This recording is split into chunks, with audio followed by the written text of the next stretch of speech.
to Salam Media, tuning in from Johannesburg or across the globe. I'm your host for this afternoon, Dakir Dawood, and we know that I'm associated with sports, and today we're chatting all things sports.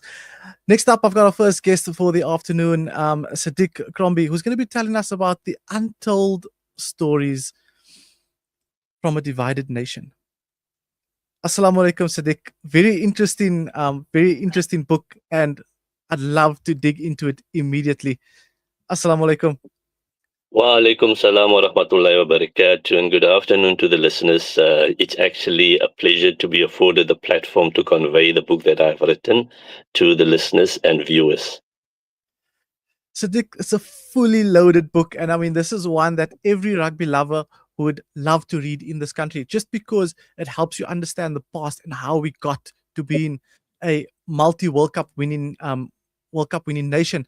Sedick, what inspired you to write this book? Well, obviously, there were many reasons why I wanted to write the book. I've been, since a young boy, I went with my father, who was also a Western Province rugby player at the time. He was a fly-up, which I never knew. I only found out afterwards.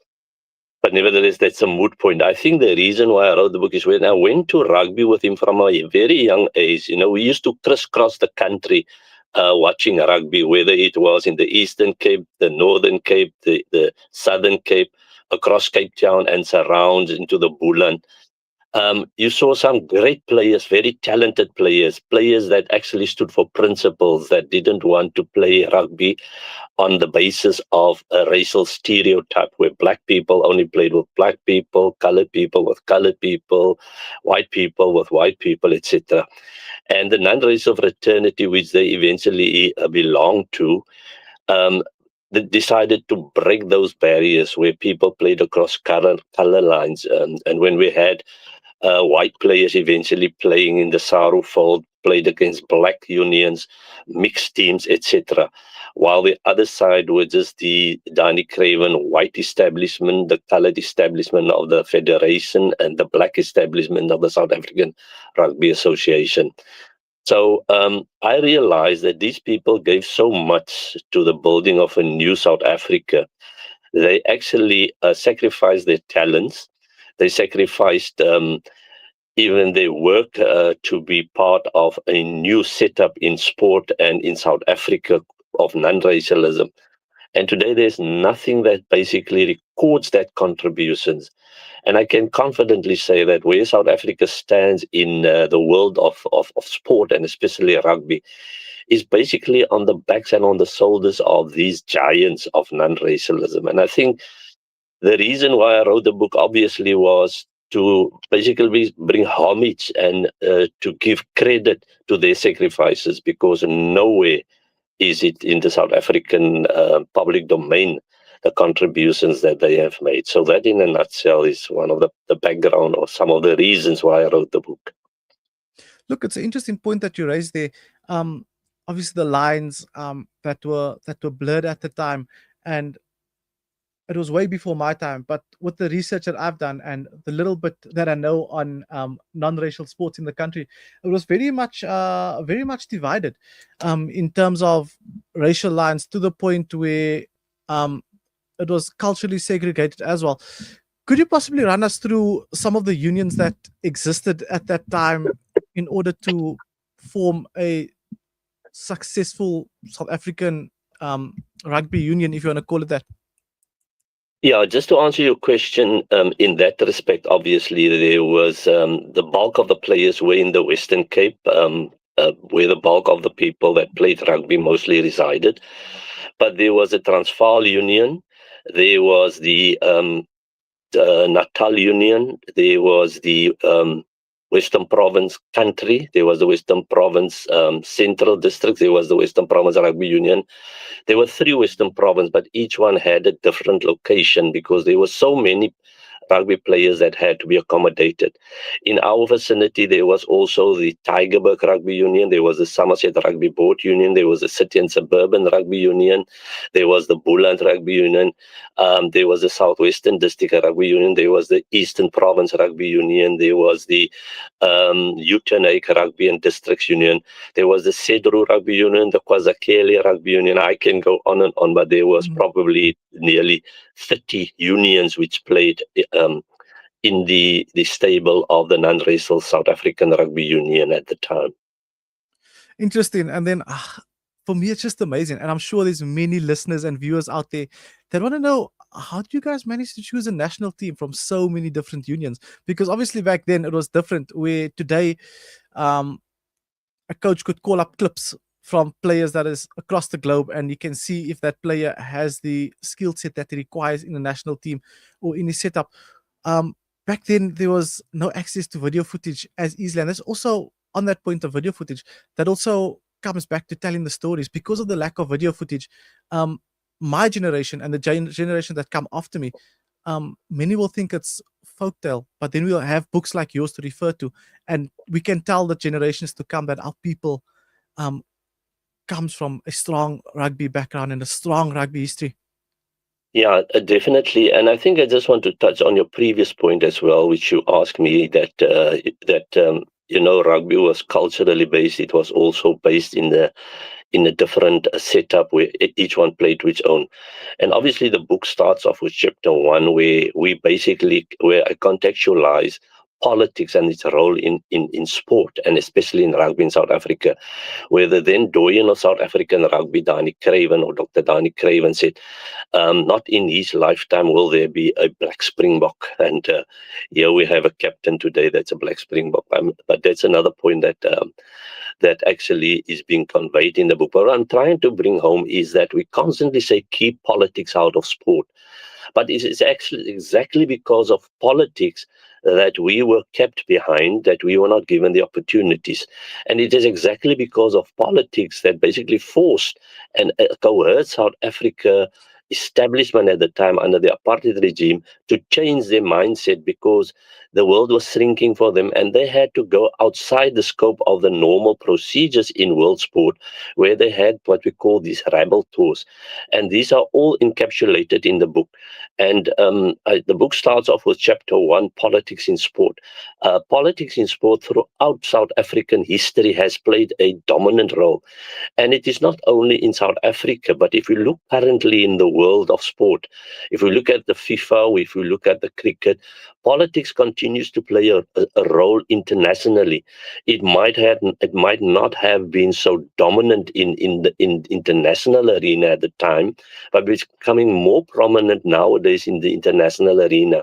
But in the South African setup, politics was the dominant factor, which actually led to people being denied the opportunities to showcase their talents and to ensure that they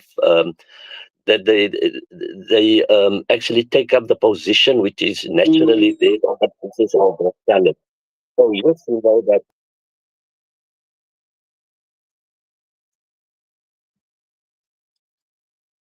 Looks like we're having slight technical issues at the moment, but if you look at it, there's just so many interesting stories that Sedick is telling us of how politics and sport are intertwined. And if you look at it, politics and sport goes hand in hand till today. Till today, politics and sport are so intertwined that the one complements the other. Looks like we've got Sedick back on the line. Sedick, you can continue. Just had a quick break in signal there. Yeah, unfortunately, people want to make of this as just a passing of developments in South African history. But, that was probably the dominant factor which led to why there were great players. And today people will ask, where does the Cheslin Colbys come from? Where does the different players from color emanate from? They've always been there, but they've never been given the opportunity to showcase their talent. But besides that, their stories have never been told.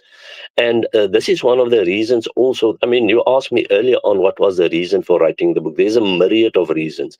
But I think one of the reasons was to say that the Cheslin Colbys that we have today, all of these players that we see, the Salman Murads, have always been there. They just have not been given the opportunity. There's been the Kasim Jabbars, there's been the Desmond Boysons, the Desmond Kramers, there's been the Sali Fredericks, the Tembalut Wabas, the Zola Yeyes. We can go on and on. They've always been there. But because of politics, they've not been given the opportunities that they so richly deserved. I mean, it's so interesting that you've actually mentioned that point. I mean, if you look at it and um, you take a guy like Salman Murad, for example, um, the first Muslim Springbok captain, and you look at his rugby lineage and where he comes from, it's such a great rugby story. And then you go again and you look at Cheslin Colby, for example. He comes from a history of family that are athletes that haven't given the platform. They could have easily been Olympic champions. I mean, him and Wade van Niekerk being him and Wade van Niekerk being cousins, and also, if I'm not mistaken, Wade van Niekerk's sister being a rugby player now as well. And it just shows how athleticism runs in our genes and in our veins, but the stories just were not being told. Yeah, obviously, as I alluded earlier on, the first chapter starts with the book, and then the second and the third chapter basically conveys the personal stories of 46 interviewees. And the sad part is that while I was writing the book, 5 of the interviewees passed on. But chapter 4 basically brings it together and says, has the current setup actually vindicated the sacrifices of these 46 people? And then the last chapter basically says, what are we as South African sports supposed to do? Obviously, to give remembrance to the memory of many of these players, but also to ensure that their contributions remain etched in the history of South African sport and South African rugby. There are, like I said, a number of reasons. Another reason why I wrote the book is that we can constantly say, but that is not the true story, the true narrative of South African rugby, until such time that we are also included. Unfortunately, we don't convey our stories, and that is another reason why I wrote the book. So it gives a sense to people to ensure that we that our story is in the public domain and in the historical narrative of South Africa's sport.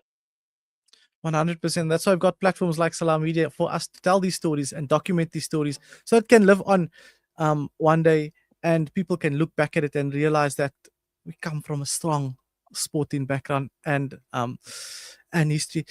Sedick, this book, we can chat about it for days and days. If you had to choose your favorite piece in this book, what would it be? I think there are so many pertinent moments. It conveys from the most difficult to sometimes fathom that the sacrifices and the struggles, rather, that most of the players have gone under. I mean, it cuts right through the whole spectrum of all players, that how they were uprooted, how that impacted on their lives, and still they continue to play the sport. And I mean, I don't have to tell you about the forced removals under the Group Areas Act, and that also plays itself out against the background. So, but it also basically shows me the resilience of the human spirit, the fight against what life throws at them, that they're not going to cower and sit in a corner. Many of the players, for instance, work for government institutions like correctional services. They were teachers, and there were stories of some of them that were told bluntly, if you play for the other side, you will get the promotion. And they refused. They stuck to their principles. They stuck to the principles of non-racialism, and never in their career were they promoted. Never were they given the platform to enhance themselves, because of the fact that they said no. Even in correctional services, they were told that you must play for the other side, and they refused. Bluntly, they refused, but they stuck to their principles. There's one incident of one player that was so highly rated, Gabriel Noble, that at Colonial Mutual he was approached to play for Hamilton's in the on the other side. He didn't answer, and he had a loan that was coming through from the company. But 2 months later, they showed him the door, and he was at a loss in his personal life because he didn't have a roof over his head anymore. Those are the kinds of stories. Some of them heartbreaking, some of them um, stories that basically angus you. But nevertheless, these are stories that have never been told, they've never been in the mainframe of South African history. It's not that you want to go back, but I think the context, what we need to understand, all these players that are coming through, the Siya Kolisis, these Cheslin Colbys, the Salman Murats, and all of them, it is against the sacrifices and the background of what these people put in, and where are they today? They are a footnote in South African rugby history. And that in itself is actually a disservice that we're doing. It's an indictment on the South African sporting fraternity as well as our authorities. They should actually be at the forefront to say, bring these stories to the front. Here's the budgets, here's the finance. And that was another thing that I had to struggle against. It's not about me, but I thought there was a story to be told. Mm. There was a history to be told. And if it is not being told, it will die a slow death. So that in itself, there were many stories that I can relate to you. Um, if you go through the book, it's a roller coaster of emotions sometimes. Mm. Even myself, when I wrote it, I had to pause at times to say to myself, wow, I thought sometimes I had it difficult. But if you look at people in the rural areas, the lives they lived under apartheid, the struggles they had to endure, and they rose above that. There's one story of one of the players who lived on the farm, and during school holidays or when it was harvesting time, they had to go and help their parents on the farm. But he said to himself, I'm not going to stand for this. I'm going to go out of this area, and I'm going to be an educator and a teacher one day. Mm. And he rose above that. He's never been beyond the rural areas, and only when he came into Cape Town, studied at Hewitt Training College, which is a college for teachers, did he come to rub shoulders with people that actually had a different mindset, that fought against the apartheid regime, against by playing sport and putting to the world their principles. And today he's actually a principal of a school. He's retired now, but I mean, these are the kinds of stories that's encapsulated in the book. And those are the types of stories that will obviously keep us intrigued and engaged. And we actually need to have a follow up to this interview, Sedick. But for now, before we let you go, where can one purchase this book, and how do we get hold of this book? What's the price range? We need this book in our hands, in our libraries, and obviously at every coffee table, at every sports club in South Africa. I'm actually in the moment. The book I tried to basically keep as inexpensive as possible. It's a book of 384 pages with a number of color pictures, because to convey to people what we are writing, sometimes people cannot visualize what you are telling them in words. So there's a myriad of pictures. I mean, there are hundreds of pictures of teams and action photos, etc. It's unfortunately that I couldn't convey it on this platform at the moment. But there's a hard copy that sells for 650 Rand. And then there is a soft copy that sells for 500 Rand. And I just have a little photo here. This is what the book looks like. It is a massive book. Everybody's actually saying what a big book it is. And just to give you a sense of what it looks like, this is the hard copy.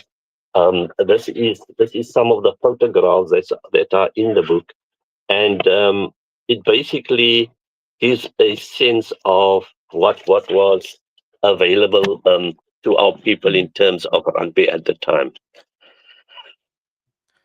Definitely looking forward to getting our hands on that book and getting it. What we will do is we'll share the details on our social media platforms, Salam Media, and we'll make sure that we get people purchasing your book in order to make Yeah, sure that our history is told and yeah, our history has a place to live in society. yeah. At the moment, the book is available at the District 6 Museum in Cape Town. The book is also available in Kimberley at one of the outlets, the Astron outlet in central Kimberley. I'm in conversation with an outlet that sells books at Wordsworth, and I will probably have more information. But because of the holiday season and everything that has emanated, and obviously now Ramadan, it has inhibited my time a bit. But we are in conversation, and we'd like to have this book out to the whole of South Africa, and even into the international fold. No, that's perfect. Sedick, shukran so much for your time. We really, really appreciate it. We hope you have a great afternoon, a great Ramadan as well. Keep us in your du'as as you and our family will be in ours, inshallah. I mean, shukran. I want to thank Salam Media for affording me the platform to convey the essence of the book. Shukran wa alaikum salam wa rahmatullahi wa barakatuh. Walaikum salam. That was Sedick Crombie, and he's been running us through the stories Apartheid tried to erase. He's also the author of the Untold Stories of a Divided Nation. Fast forward a couple of years, and we're talking of a sporting nation. South Africa is now currently at the T20 World Cup that is happening, and we're going to be joined by our next guest, Aslam Kota. Will be running us through what exactly is going down, from super overs to phenomenal wickets to not so friendly words being passed on the pitch that's making the headlines all over the world. We'll be joined by him shortly. And what's your thoughts on the current Cricket World Cup, the T20 World Cup? Let us know your thoughts. Zimbabwe causing a couple of upsets in the World Cup. Do you think that they could go all the way and keep the African continent in the spotlight and keep the light shining on us? We're gonna go to a quick ad break, and when we come back, we'll be joined by Aslam Kota.